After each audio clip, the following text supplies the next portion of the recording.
Kaixo, bosgarren mailakoak gara eta bi antzerki egingo ditugu.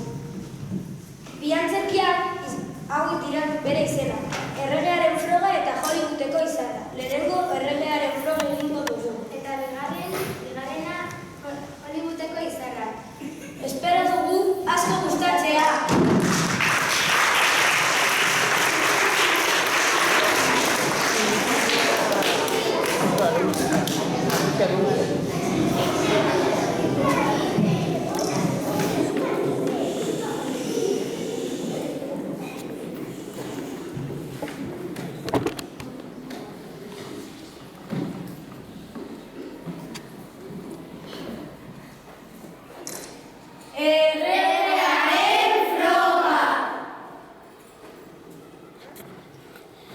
Kaixo, ni Irene naiz eta Patxiren amaren papera egingo dut. Kaixo, ni Jara naiz eta alabaren papera egingo dut.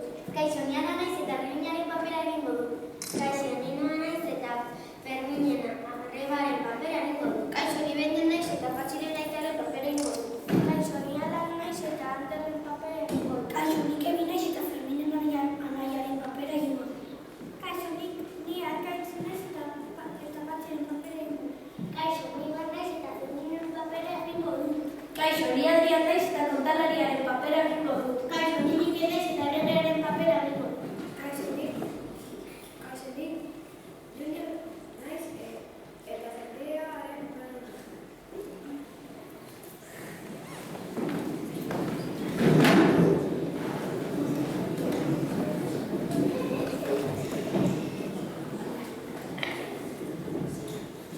Behin batean, herri txiki baten erregea, erregina eta bere alabarekin bizi ziren.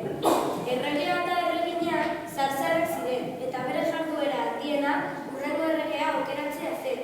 Jende guztio zekien, errege berria izateko lehenengo erregearen alabarekin ezkondu behar zela.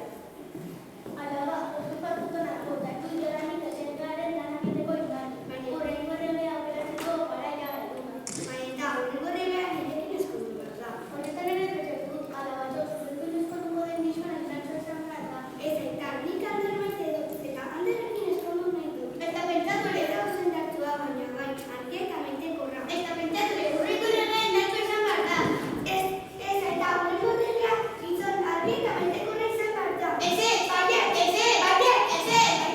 Horrengo, froga egin dugu eta gitxo.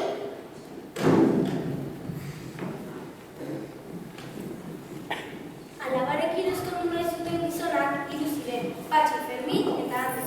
Patxi eta Fermin gizon indartsuak ziren, berriz Ander gizon argia eta maitekorra zen. Erregeak hiru gizonak deitu